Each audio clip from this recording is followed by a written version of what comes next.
Oh, hello everybody, and in this video I'm gonna talk about what do I do when I read modern Russian poets on allpoetry.com. And first of all, an ad. This video is sponsored entirely by me, by myself, but all the money I can find in my bank accounts. And if you want to support me, just download the free ebook in the link below, or buy and download a course on how to beat the stage fright, also linked down below. Thank you. Okay, so here we are, we're at Google, and I wrote modern Russian poets and all poetry. The first link gives you modern poems and by modern living poets that write them, and here it's still loading.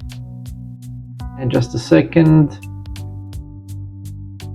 My internet is not the best, but it's the best I got. Okay, let's try again, reload. Here we go. Okay, this one doesn't have a translation to Russian, so I'm not sure. This one has a translation to Russian. So here you go, Red Pepper 2. And there is a Russian version, there is an English version. Let's read the English version, or at least a couple of stanzas of it. Nazism came to my homeland, blossomed like a budrock from TV shows, and now it's too late to rely on exorcism. The four horsemen are now galloping. Four horsemen referring to the horsemen of doom that were mentioned in the New Testament. Exploded like a rotten tumor, flooding everything around was war and death. Everyone's giving the Nazis held it under a promise of paradise. Thirst for greatness did not arise suddenly. Well, this is very depressing. It's like seeing oppression from side of ideologies. I can understand them that they're fed by television, TV shows basically, and they're showing that all the West is Nazi and etc., bad, evil, and nothing good comes out of it. And it's not completely true, and it's not completely a lie, because there are a lot of Nazis on the West. Because you can see news with all the swastika drawings, neo-Nazis guys playing, I don't know, gangs, etc. But like majority of people are normal people, like, you know, they still go to school, go to work, marry, have kids, and do barbecues on the Independence Day. So it's not like that. Like it's a one-sided narrative. Like, you know, this thing. It's very depressing to me, because I don't know why those people are so how do you say it? Fanatically naive. Any war is death and grief, checkpoints, refugees and pain, hardship and hatred and dissent, devastation, separation and doom, ruthlessly lying rulers, funerals and the invisible enemy, blackouts, hunger, people in uniforms, orphans, the murdered, and fear. Well, those are some heavy words, and the person who wrote this is in great pain. I can understand it. Like when you see what happens in the world, it's very depressive, and this poem is an outlet. I support it, I salute that, because if you don't write your feelings down, like, how else are you gonna express them? Now this is one poet. It's called Red Pepper. He's called Red Pepper 2. Here he says, for Russian-speaking readers, wherever you live, my poems speak for themselves. I allow to repost those. Just mention an author name with a link to this website. So here you go. You have 78 poems here. Pretty good actually. Pretty good. Let's go back. Let's see more poets. We're stuck. Pepper. Okay, here we are again. Let's see. This guy translates Pushkin. Pushkin was a classical poet. Well, is a classical poet.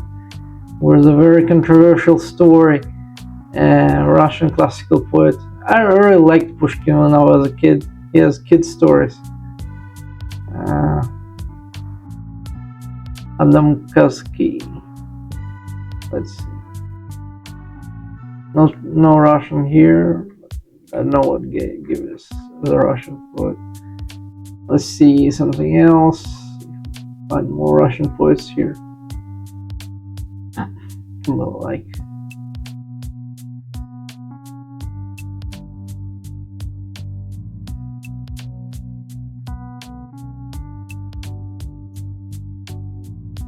Here, this guy, Paul Fetus. He writes in Russian and there is an English translation. Let's check out his account. My name is Paul Vyacheslavyich Yefremov. I write my poems under a pseudonym of Paul Fetus in English and Felix Ramov in Russian. Hey, here you go, another Russian poet from modern times. And let's read some of his poems, I guess. That's the first one.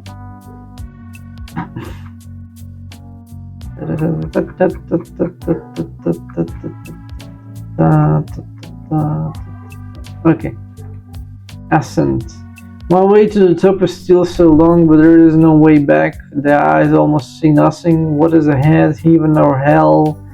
The foot is buried in the snow, but I'm crawling, wanting to reach the top, although there are no thoughts for a long time. Why? My dreams are all just a game. Again, those are two first stanzas of his poem, and I can really feel it. It feels this way, you know. You couldn't put it better. It feels like this. Heaven or hell, doesn't matter already. Whatever is ahead, I'm ready for it. Just bring it, you know. Bring it on, as they say in the movies. And yeah, here's another one of his. Winter day, the gray sky exploded like a blizzard, flakes pumping into us fly. Somewhere inside pity is born. I know any snowfall is not eternal. A couple of weeks and even everything will melt. Mud and dirt, I hate them. Snow, I love you, but he doesn't know. Falling from the sky, cool and quiet. Here's a Russian version. And yeah, it's pretty much identical. I like it. It's a very nice. Winter day explains what we don't have here in Israel. We don't have winter days. Our winter days is just a bit of rain and that's it, no snow. Or if you get a snow, it's somewhere in Jerusalem or up north where you don't want to go because there's always some kind of commotion going on, some kind of terrorism or war. And yeah. Well, and this is the second poet who speaks Russian here. Let's see, this guy is pretty much traumatized by everything that goes on in the world. That's traumatizing posts. And let's see, some other modern poets.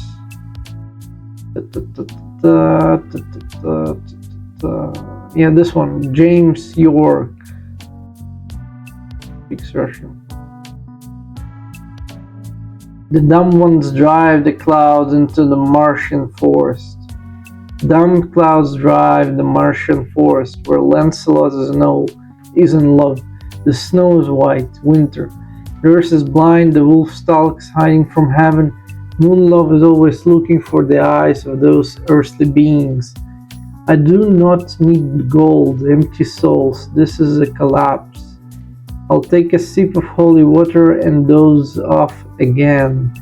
3 maiden witches will sing, drowned sailor, and the heart will be taken wisdom, and the dust will be taken by the water.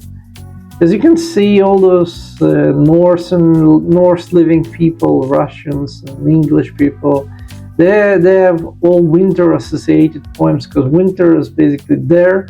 It used to be the sign of death. Right now it's just a season, but back in the day it was a sign of death because nothing leaves, you can harvest from it. It's hard to get food. Well, it used to be hard to get food, but now it's easier because you have supplies and how do you call them? Conservatives, like those cans of conservatives that you can keep them for years and on. So it's pretty easy to get food now.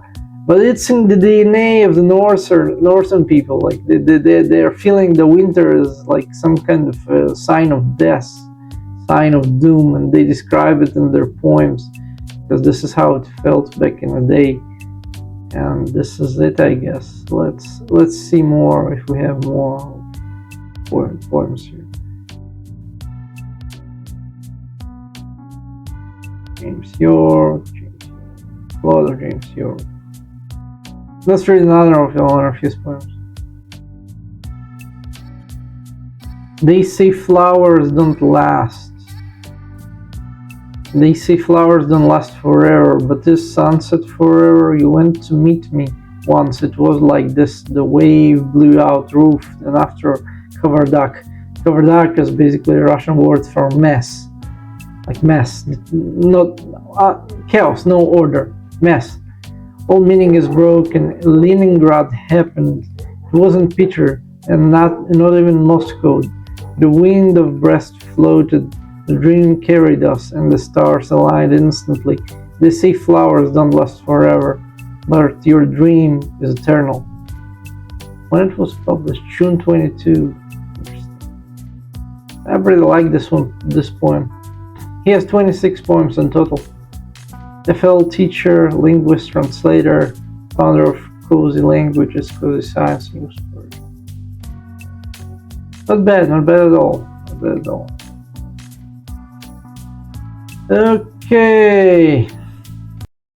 Okay, so as you can see, there are Russian poets on all poetry, and they write sometimes poems in Russian and post them online. Most of them are very depressed poems, because people are depressed during this war, during this disaster that's going on. And I'm happy I'm not there, because I don't feel as depressed. Like, I used to be depressed. Yeah, sometimes I'm still depressed, but anyway, I believe I'm less depressed than them, because their country is going to boom. Like, they are in disaster, they're in chaos. The nation, the people, the society, they are suffering. They have emotions. They're trying to put them out on paper, and they come out as depressive poems. And basically, this is it. What do I do when I read Russian poets? I feel depressed. Yeah, kind of obvious. But still, this has a place to be. If they don't express themselves, we would never know how they feel. Because if they never express themselves, we would never know how they feel. If they pretend to be happy, that would be a lie, because they aren't happy. And you gotta be what you are. Because if you're not, you're just a liar. Well, thanks for watching. And if you check out my next video, like here, should be a video that explains how to beat your stage fright and how to buy a course that I recorded, very important course for poets. And there is also a link below for a free ebook in exchange for your email.